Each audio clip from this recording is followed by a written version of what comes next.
church? What is church? Well, I would like to give you the real definition of what church is. You experience it all the time, and it's something that has been shown to me or clarified in my symbolic reality over the last few days. First, let's start with identity. Now, I've discussed with you scalar reality. Atoms coming together for molecules, molecules coming together for tissues, tissues coming together for cells, cells coming together to be organs, organs coming together to be you, people coming together to be this and that, a species, the identity of the human species. Within that, though, you have different organizations. Your very body is the organization of structure around intent. The why is the what is the why. You could take a magnet and put it under a piece of paper and pour metal shavings onto the piece of paper, and it will organize themselves around the magnetic field. You can have a dust storm on a baseball diamond, and sometimes you see this little mini tornado form with the granules of sand being organized around the force of the air molecules. Right? Everything is an expression. Your whole reality is the symbolic. Somebody once told me, when I had a little group discussion going once, because of what they felt, they quoted something in the Bible. I haven't read much of the Bible, so I don't know a lot of the quotes. I love it when people pose parables to me and ask me what they mean, but that doesn't mean that I've memorized them. But one person said that apparently Christ said that whenever two or more people come together in my name, I will be there. Let me explain to you why that would be. First of all, forget about the name. You probably don't know the real name. So if you're going to love anybody that would do that for you, stand up for what is right. Just the whole idea, just love the expression of it, the intent of it, as the being that intended for that loved his intention. It's the expression of love, of truth. Let that be why you would come together. However, what that would mean is if two or more people come together where that is the why, the organization that they have, whether it be 5 minutes, 5 hours, or 5 years, its identity will be the why. The what will be the why.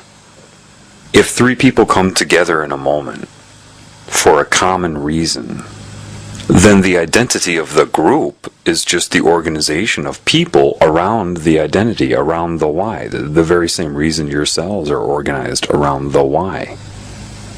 It's one and the same. It's like a chemistry formula where they have arrows going both ways. Structure and energy. The arrows going between the two. Energy, structure, structure, energy. Why, what, why. The why can change in a group. Coming together isn't necessarily church. You can come together for hateful reasons, to have malicious intent. That's not church.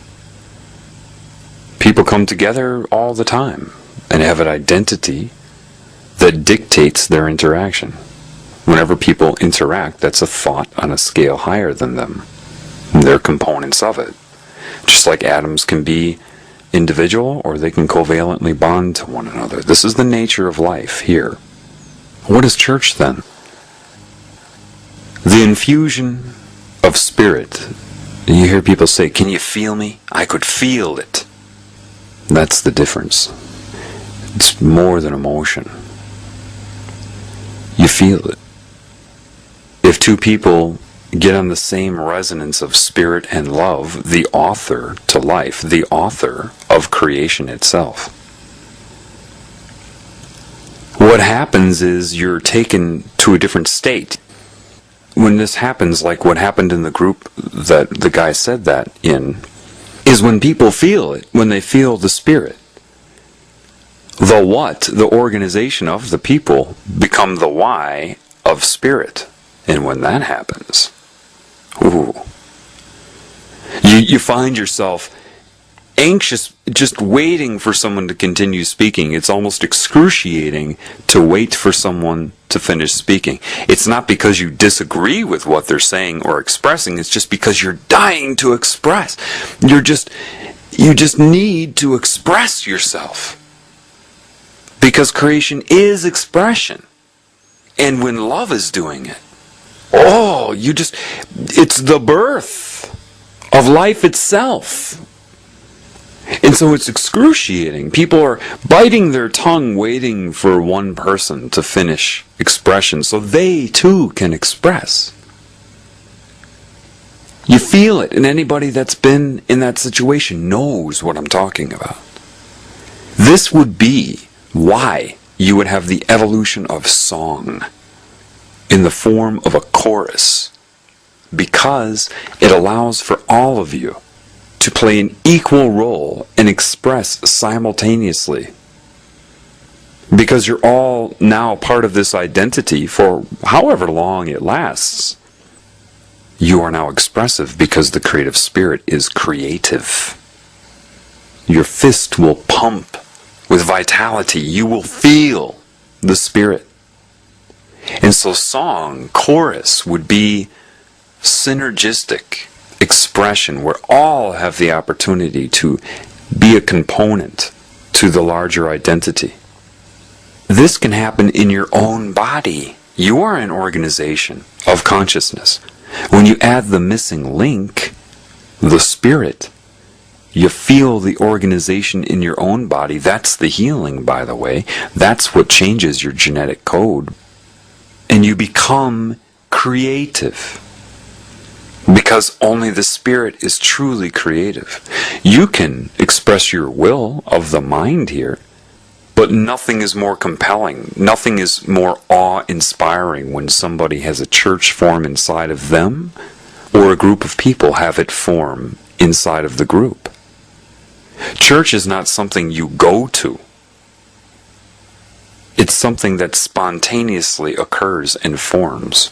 It's when the spirit innervates any organization of matter, whether it be your body, a group of people, a group of birds, a group of insects, a chorus of frogs. When that happens, the missing link is added, the love, the creative spirit is there. And any other organization of consciousness, a person, for example, in observance of this, will be in awe.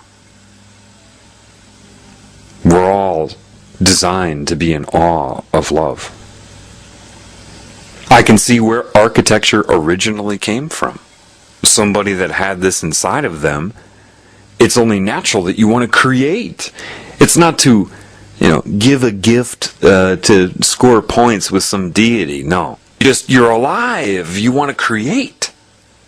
What has happened is that true architecture, which is the spontaneous church forming inside of you, the creative essence of the spirit creating, has been turned into the technical schematics of what is supposedly what a deity wants, following guidelines of sacred geometry. It has become robotic, mechanical, ritualistic, a cheap copy of the original awe-inspiring creation from any group or person innervated by the spirit to make the identity of the group or person be the spirit. You see, this is why sometimes somebody commanded by spirit will speak in the first person, like Christ would have. I am the Alpha and the Omega. In that time, I'm quite certain the organization of his cells and his mind was what I'm talking about here. The why was the what was the why, the spirit innervated it, and now his organization, the organization of his mind, was now commanded by spirit. His identity was the spirit, therefore speaking in first person would have been appropriate, yet misunderstood by anybody that didn't know what this was, that was blind to what occurs around them. The blind would accuse him of claiming to be God, when the truth was, in those moments, he was. The truth is, you see this in the animal kingdom. The spirit shows up. It cannot be an expression of the ego. When this happens, it's when the ego and the structure of the body and everything is organized around the love of spirit. This bursting into song. Why do they say bursting into song? Because the creative spirit is a burst. It is a burst of awe, a burst of incredible, explosive, creative love expression. This is love. Instead, they've turned this into written down lyrics and notes, where people try out for the chorus and sit around and practice. That has become mechanical, robotic, dead. Raising the dead means nothing more than reorganizing the dead around the love of spirit. Reorganizing consciousness around the creative spirit. It means nothing more than that. People go to church ritualistically. Spirit is explosive and spontaneous. It erupts with love and expression and originality. Church is not a building that you go to once a week, or how many other times you go, and mindlessly mouth words that have been pre-written. There's nothing creative about that. That is anti-spirit. You may have repetition, sure, but if you do it the opposite way, if you seek the repetition for the sake of repetition, with a bored, conforming look on your face, that's not it. The formulation of an inner city gospel, where you've got black people that just explode into song, they knew. And that's why you feel it. That's why they would say, "Can you feel me?" It's beyond linear words. You can sing the same note with a dead, unorganized consciousness in isolation and sing the same note being innervated and commanded by a spirit. You will feel the difference. The spirit embeds itself upon any expression. One seems alive and awakens you. The other is monotonous, boring, and dead. This is the main reason that people are so turned off by these evangelical preachers. Why? What are they doing? At some point they observed, like artificial intelligence taking observance of somebody who had this church form inside of them, saw their expression and tried to mechanically copy it. That's why their accent sounds so weird. And God loves you. Yes, yes, yes. Because they noticed a change in resonance or something in somebody who's really commanded by spirit. So they, yes, Jesus Christ. Blah, blah, blah, blah. And it's sickening. It is so blatantly disingenuous and mechanical to anybody alive. Now, anybody that's not currently being infused with spirit, to them, it's something neat. They, I guess, with brainwave entrainment and the music they use in their churches and all their methods of manipulation, I guess that phony, disingenuous act passes somehow for truth. God's gonna be with us today. Feel the love of Jesus. You feel it? You feel the Lord here with us today. I'm quite certain that Christ wouldn't have spoken that way. Anyway, this is why mindless mouthing of words isn't it. You can see the goal. If you go sit by a lake and look at the animals and the people and the life forms, you can appreciate that which was already created. The problem is that a lot of people have become ritualistically focused on looking at pre-existing creations, whereby they lose their own creativity. Life is ongoing. If you remain focused on that which was already created, and only on that, then you're missing the element. Church is the organization of consciousness and structure around spirit that is spontaneous, explosive, awe-inspiring. You cannot know when it will show up, nor can you force it to show up. The ego has no control over love, and it's only resisting itself when it tries to do so.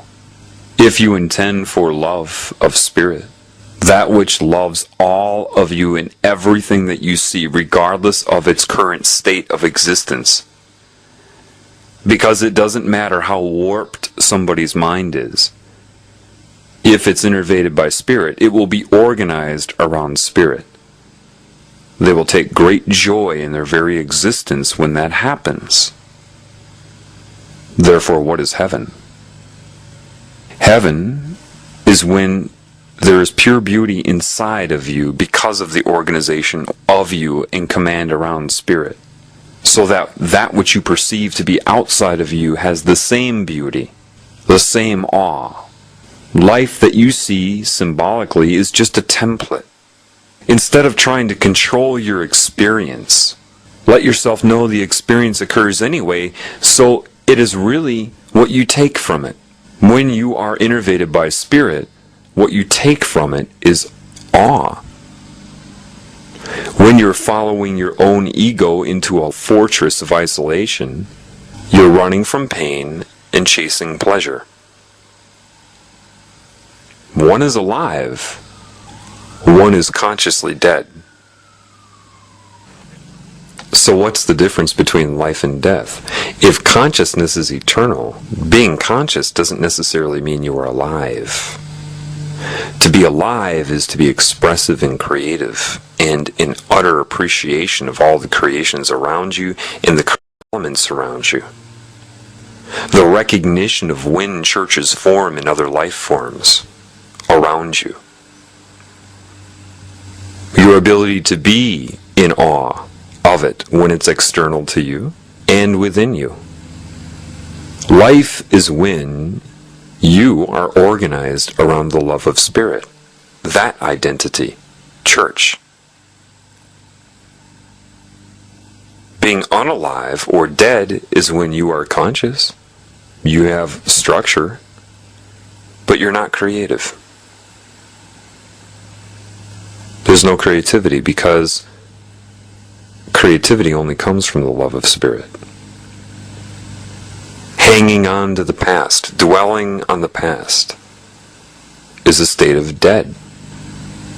Being alive and in awe of your whole life, what is now, whatever could be, that's life. The missing link is God. It's only a matter of figuring out that there's only one God. It's what can bear all of this. You exist because it wants to love you. It extends free will and things happen because of that. But it's always there to correct it. All you have to do is intend for it. Your whole reality will be coordinated around you. It's only a matter of whether you are mindful of that, if you are aware that it's happening. You can't fake, you can't force yourself to want to know God. But within all of you is something that misses God. God is home. Home is not a place in time and space. God is life. Godlessness is death. Worshipping a deity is death. It's slavery. God is your home. You don't need to believe or disbelieve me. If you want to know God, I mean, hey, if there is one God, one Spirit, and you're curious, why would you look in a book?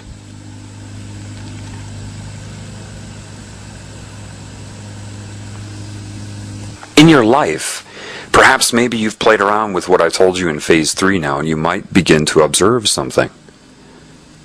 That lesson was intentional. Whatever you're worried about, you ever notice how that manifests in cues back to you from life? Whatever you hope for, whatever you want, your mind ripples out there and life responds to your mind as well. And that will be conflicting. However, when spirit innervates you, it's completely different. Your mind may be projecting out there and you're getting a reflection of your projection from other consciousness. But if your mind is open to knowing spirit, your spirit will ripple out there and it will take priority. It's only a matter of your mind being open to it. That's it. If you know you're being taught, and every single one of you will be taught right now, it's always ready. It is only a matter of whether you are ready. If you want God to repair you, that doesn't mean that you need to know what's wrong with you. It will begin to show you with your reality. Listen to the songs that seem to play when you come into this establishment or that establishment. What billboards happen to catch your eye in any given moment as opposed to other ones? What are people saying around you? Remember, this is a template of existence. It is the world of the symbolic. The Spirit will begin teaching you right now. It always has been, but if your ego is in denial of it, you ignore it. You're ignorant of it. You follow your ego, your mind, in this endless labyrinth of insanity. When Spirit commands your mind and creates that church within you, and you're not under control when that happens, that's when you feel alive. The what is the why is the what. Your questions lie down and take a nap as you are alive in observance of God. You know as you sit what you think is by yourself and alone and maybe lonely. When you open up the innervation of the Spirit into your reality, you're not alone. It lets you know that with great certainty. You're not alone. And when you know that, you can bear being conscious. It loves you. The show Andy Griffith is kind of a story of spirit. With Barney Fife, Andy would metaphorically be the spirit, right? And Barney Fife is a polarized, ego-driven person who suffers from extreme negativity and extreme elated positivity. Creates a role for himself that's elated and overly positive. Andy is the spirit and laughs at that and allows that, but tries to bring him back into balance and always makes him feel like he has value. Never wants to embarrass him. Lets him think that he's done something that he hasn't done. And there are things that he has done as well and gets the same acknowledgement for it. The protection of his own self-esteem. I feel like Barney Fife sometimes.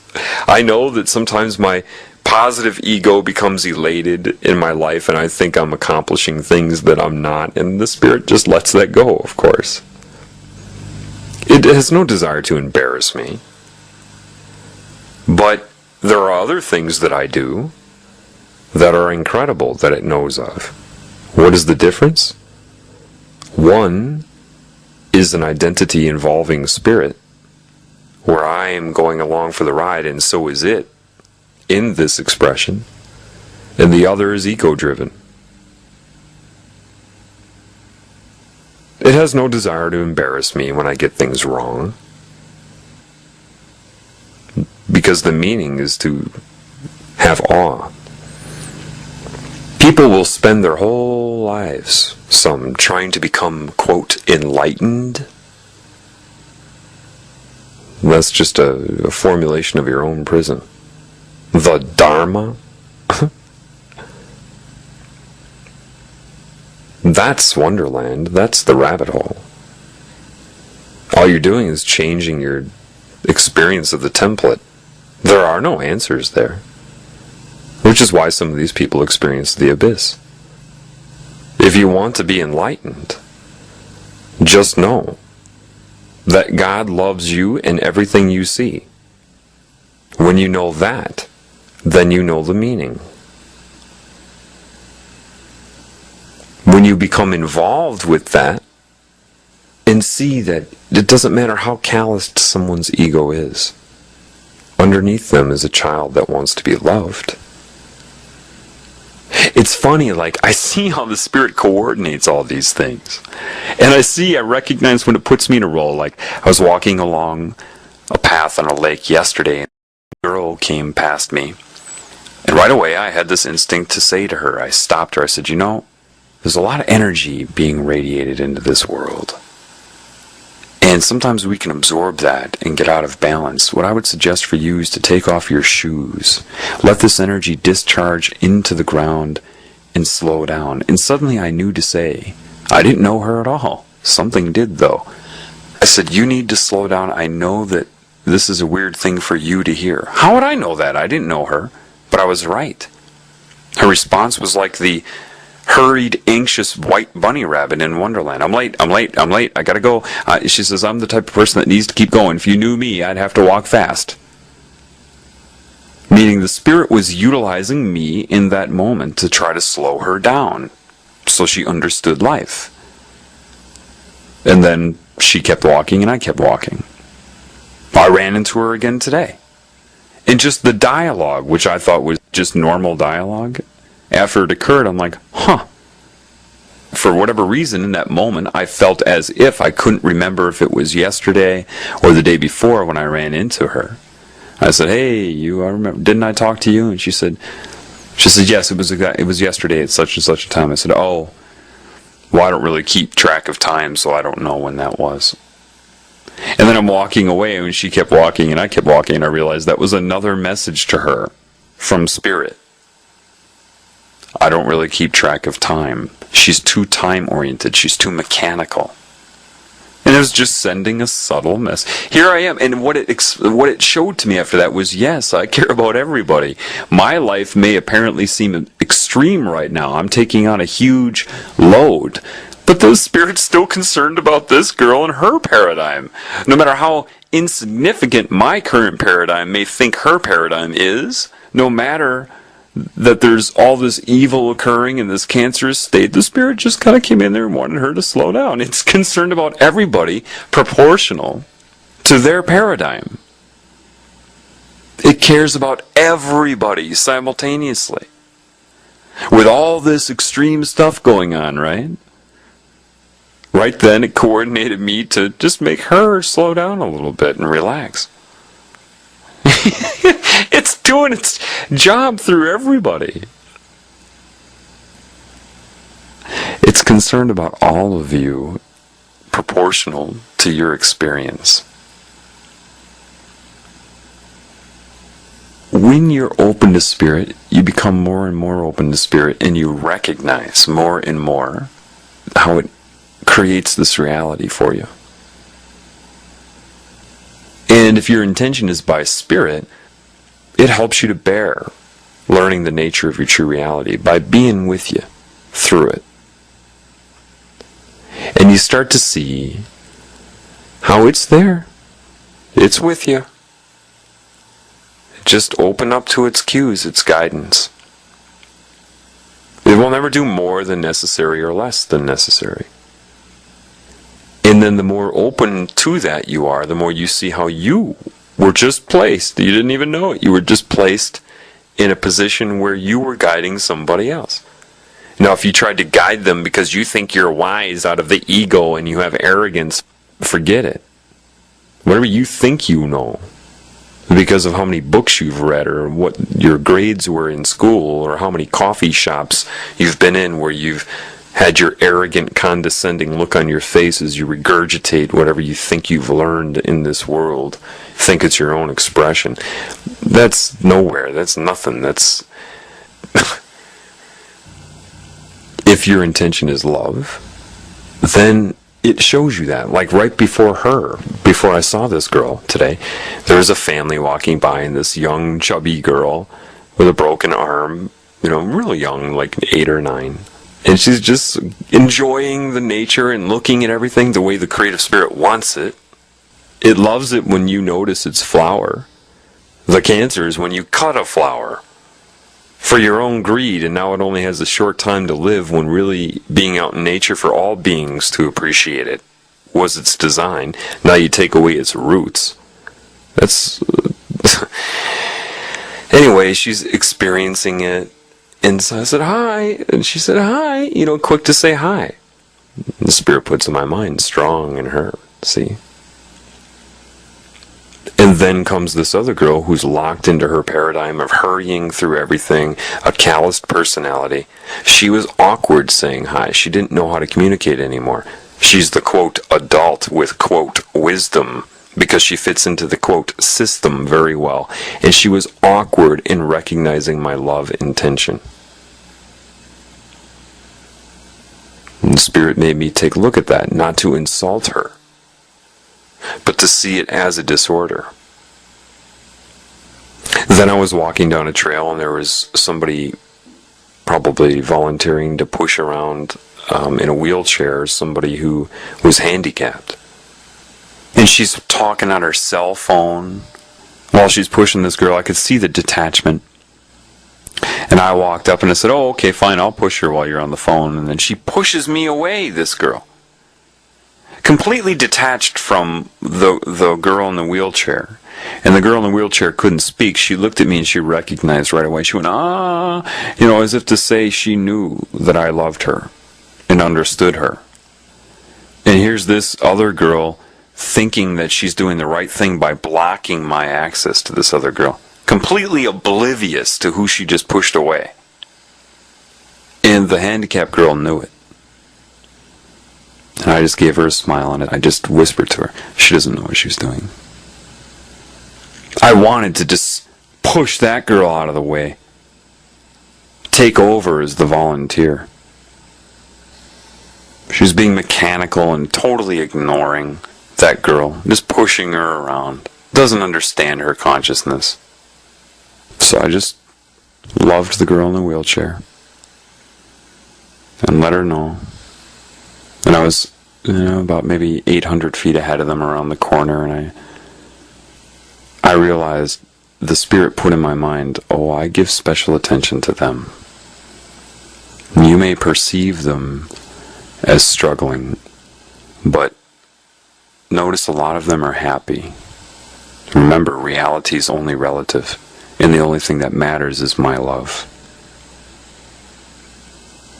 No matter how unhappy you think they are in comparison to you, the truth is a lot of them are way more happy than the average person because of my love. I heard that girl yell out, and I knew.